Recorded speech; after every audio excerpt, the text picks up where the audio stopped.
gonna trip. Y'all are gonna trip. Y'all gonna trip. I tripped. What's going on, everybody? I'm very excited to be sitting here with Colin and Austin from the brand new Netflix show Daybreak. Yeah. Now, guys, I got to see the first 5 episodes of the show, and you already left me wanting more. And I'm kind of mad at you for Hey, it. well, that's good. Now you gotta check the Yeah, rest that's out. Right? good. That's good. That's good. We did our jobs. Yes. Yeah, the little teaser, I'm just like, I'm telling you, it's so fun. Little taste of But the I mean, season. the show, you think post-apocalyptic, you're like, I've seen this before, and then you start watching it, and it's just like, what is this? This is pulling from Right. every genre you kind of love. When you read the script, what was it that really drew you to the project? Was it your character, or was it just the overall feel of the show? For me, it was the WTF factor of like, what is this? I've never read anything like this. I feel like I just finished like reading a cartoon, like a video game. Like, what is this? The way that they wrote it, just like you could visually see everything that happened. Like, it was just like, oh my God, okay, so he's going there. It's Oh, based he's on a walking graphic from novel, right? Exactly. So it's just coming to It is. life for you. It is, and it was like the graphic novel was like the seedling. Like Josh is in the whole entirety of like the graphic novel. But then like Wesley, Angelica, Eli, like all of these different character and like different tropes of the world was kind of added on as the seedling. Like the seedling grew and the Hatched a fruit. little bit. Right, it hatched a little bit. So it's like it's an expansion. I mean, you have the best name.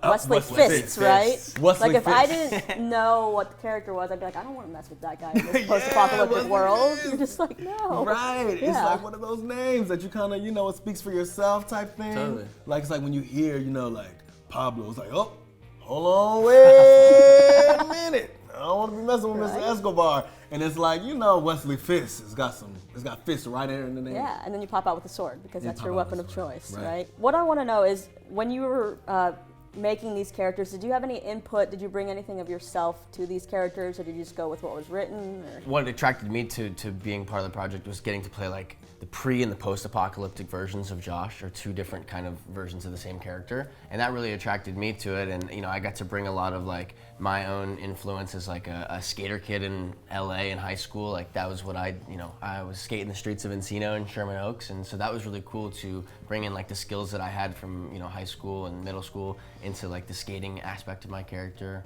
Also, Josh's love for like sneaker culture and clothes and cool things like Ferraris, and Yeah, he stays on that. I stay on He that stuff, stays on and it. I am like super into that. So it was really kind of fun to like layer that into the character when Josh hits the apocalypse and starts living his best life. Yeah, I love the way that your character goes about it. He's like taking over this mansion, the Yeah. Ferraris, Lamborghinis, and he's like, no one's here to take it. No one's here to take it, so why not use finders it? Because keepers. it'll just rust. You don't want that to happen. Yeah. And there are so many genres. You get the channel Ferris Bueller, which of course we have Matthew Broderick on the Yeah. show, which must have been fun. And breaking that fourth wall seems like it must be a fun thing to do as an actor. It was a little bit challenging at first, though. One of the first conversations that I ever had with Matthew, we were sitting in our little chairs waiting for the scene to start. He kind of looks over at me and he's like, "So, you've been speaking to camera, huh?"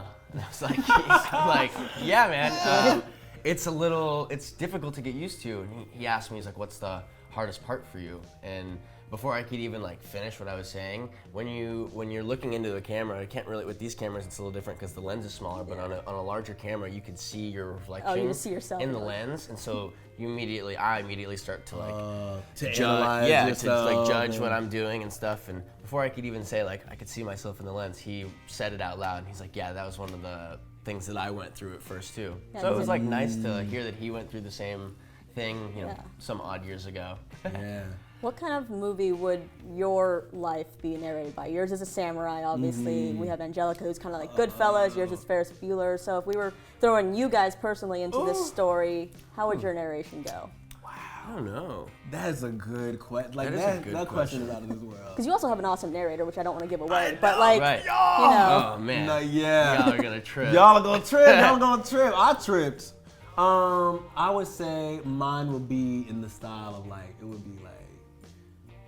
would be like a MTV like 2005 music video show, where like an MTV Cribs type thing. Like welcome to my crib, but you got like the trap music in the back, you know what I mean? Like that type of the trap music, you flashing over cause what Josh does is he walks between stuff. Like, it's Yeah. so crazy, like, how fun it is. Be like, let me show you. Like, let me show you. Goes and Zoom? shows you. So it's like, if I was going to take that kind of trope from the Josh narration thing, It's cool. I would do that in like the style of like MTV Crib, like 106 and Park. I feel like I would want like Ryan Seacrest to narrate my life. Ooh, That'd be a good one. okay. You know what I mean? Nice. I feel like he would keep it on a forward-moving A trajectory. forward-moving trajectory, yeah, Yeah. that pace. And what I like about this show is that you'd think that if teens are just left by themselves, they would just implode. But you guys have kept, your cliques, but you've society. managed to stay clean. I will say you guys are like the cleanest Okay, post-apocalyptic yeah, people I've seen. like, yeah, but you've also yeah. made progress, and there's no guns and all that kind of stuff. So Right. what was it like getting to portray this kind of teen world? Well, like with the Emma Gonzalez Accords and in Daybreak, there are like no guns, like we don't play with guns, and we actually like there's a moment where that's actually like addressed, Right. as a law. We see it get enforced. I think we wanted it to be that way so that there wasn't any sort of connotation to around the fighting or around like the apocalypse itself. We're all out here to survive. We're just trying to figure out how to move on from this on. disaster. Right. And I don't think the introduction of guns would have helped us. Yeah, helped us at all. And I think that a lot of the issues that kids today, which I mean, kids, what's a kid now? Exactly. I mean, kid is like from like what, 10 years old, like 26, like what, even as a kid. So it's like a lot of these kids, a lot of the issues that we're dealing with now in our time, we are looking at the adult because we're not in those positions yet. We're on that entry level job shit. We're on that, all that other stuff. Yeah. So it's like, okay, all right, adults, when y'all gonna fix it? Okay, adults, when are you gonna fix it? And then Greta Thunberg got to go on stage and do a whole thing, to these adults like, I don't need your applause. I don't want to hear that this is inspiring for you. Like, I'm literally trying to save the world right now. Can you help us out? If not, get out of the way so that we can do it. And they, are all dead. Like, everybody over 18 is dead, and we like don't know why. But you know what? You Get guys out are of the way. surviving, and that's why. So right? yeah, so it's like these little things like the Emma Gonzalez Accords and like have the territories of the gangs and like where they ended up. It's our way of trying to fix first the problems that our parents and the people before us neglected to fix, even though they knew that there was a problem. And we will do all of that with dental hygiene and cleanliness in mind. Yes, Wesley Fisk's father was a dentist, so. One of my favorite scenes is the training scene where you're trying to teach Josh how to use a sword, and you look really badass, and of course he's struggling. Is it harder to look good doing something like that, or to look bad doing something like that? You know what? You did a lot of training. It was a lot, yeah. Okay, so I'm also a dancer too. So like, once I got so there's 6 points of we're gonna have a little tutorial. There's like 6 points of like slicing that you have, and it's like this tape that it's like, okay, this tape, that Big tape, X and that with tape. a There's line like a through big it. X with a line through it. And like once you get those basic 6 points down, you can really just like do anything because it's all just like a combination of those. So I got that down more. I would not have been able to do skateboarding. I like. And like you're just like you said, you're a dancer and stuff. So like he's so good with choreography. Like I had some sort of training, but obviously Josh is not as much of a warrior as Wesley Fists. But I definitely struggled sometimes with like the choreography. I don't know if it's just like getting all the timing down or just remembering to do one after the other. But I would just like do 1, 2, 3, 4, and then do 1, 2, 3, 4 all over again, even if I was supposed to do a different order the next time. So it takes a little while for me to like learn the choreography. So, But it worked because it's like both of our Josh isn't as characters are good. exactly. Yeah. It feeds into like both of our natural. The dynamic.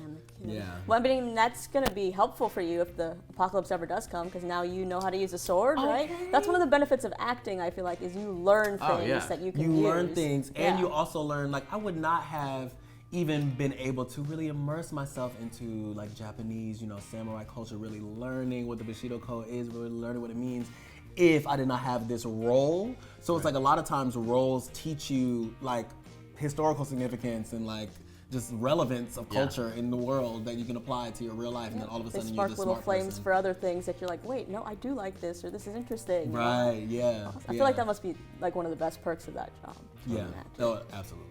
And the soundtrack is killer for this show. Soundtrack is I mean, crazy. you even have a crazy version of "I Want It That Way" that I was like, okay. If there was a soundtrack to your guys' life, what's one song you'd have to have on there? Oh, snap. One song. As of, listen, That's so as hard. of 2019, what month is it? It's October 2019. I would have to say Just Might by Summer Walker is on my live soundtrack now. I would probably pick any song off of Post Malone's new Hollywood's Bleeding album. I can't. I have to just. I picked the whole album. That was a good album. And I'm always curious when I meet an actor for the first time, what was it that inspired you to be an actor? Did you see a film or an actor and you were like, I want to do that? Or was it just something you grew up around? For me, it was the Power Rangers. I literally told my mom I wanted to be a Power Ranger. I watched a lot of Power Rangers, and she like bought me a Halloween costume one year, and I was like, "What is this? I don't want this." And she's like, "What do you mean?" I was like, "No, I want to be a Power Ranger, like on the Actual TV, one, like a with the real helmet one, with the and helmet and everything. everything." Yeah. I started at a really early age. My mom, helped me get into the business, but it was all stemmed from the desire to be a Power Ranger. Wow, I did not know that. I really can't. I just wanted to perform.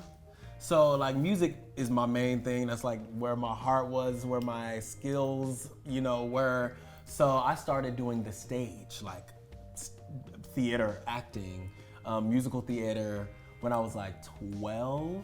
And honestly, my mom forced me. I was shy. I used to be shy. Yeah, okay. What? I was shy. What? Yes, I I was couldn't shy. see that. Yeah, I know. Yeah, it's like I used to be shy. Like I wouldn't sing for anybody. I wouldn't dance for anybody. I wouldn't perform for anybody. I'd be dancing in the back of the church. They'd be like, "Go Austin, go Austin." As soon as that little chant started up, I'm back into myself because I don't like that stuff. And when I was like forced into drama, forced into choir, I just started to accrue a love of like performing. And then as you like, when you start getting into like, acting, I act from a place of just like real life, re-performed, like reimagined. So if you can really dissect yourself and dissect the people around you, or like dissect, like it's almost like psychology, like sociology in a weird way. Like if you can like dissect it, you know how to just like regurgitate it for like everybody else, like and redo it. And I just got good with doing that, and then I just, I'm an actor now. It's like, yeah. And now you're on a Netflix show, which these shows really are good at just launching you into like, you look at people's Instagrams after they've been on a Netflix show and you're like, Crazy. are you guys prepared for like, you're going to Comic-Cons already, you're seeing people that are going to so dress up cool. for you maybe as Halloween? That would be insane. Yeah. No, that would be crazy. That would It be comes out crazy. right That would be before We crazy. need Halloween. some Joshes and Wesleys walking around. Okay, Joshua the That would be Wesleys. Let's go. Let's get some interracial pairings going on. And then you got to throw in an Angelica because she's just like man. perfect in Angelica, there too. Eli, Yeah. all of those. Flamethrower. And you know what? It is The so Witch. crazy. We were gonna dress up as a Oh, the witch. witch. Gosh. Okay, so we talked about this. Like we literally had discussions. Like, yo, like who do you think that some people are gonna dress up as? And it's so crazy because our costumes are so distinct that it's They're like so makeable too. they're so Like, makeable. You can make them. You could Put a you could even white long sleeve shirt with a red shirt shirt on on, over that. some red Nikes, Gosh, like- right, and you know, no, Wesley might have to be a more manufactured deal. But it's like, okay, But you find can a little still pink get the fit checker, together. get the Yeah. fit together, the look together. Angelica's fit, find some colorful stockings and like a skirt and maybe like. And just- if you want to dress up as the Brodrocks, you can. yeah, you can. Just put some football pads, some black football pads, and like some That black one's pants. too easy to It's do. too right? easy. Yeah. It's too easy. Go Gotta put for some it. effort. Go Go for the big or go gold. home. Go for the gold. Yeah. Yeah. Y'all just literally on blowing up and stuff. Y'all just gonna find me doing my BS.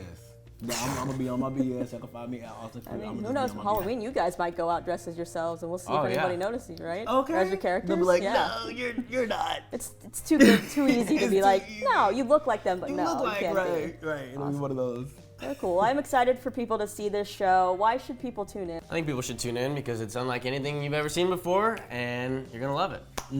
I think it's gonna be the most fun.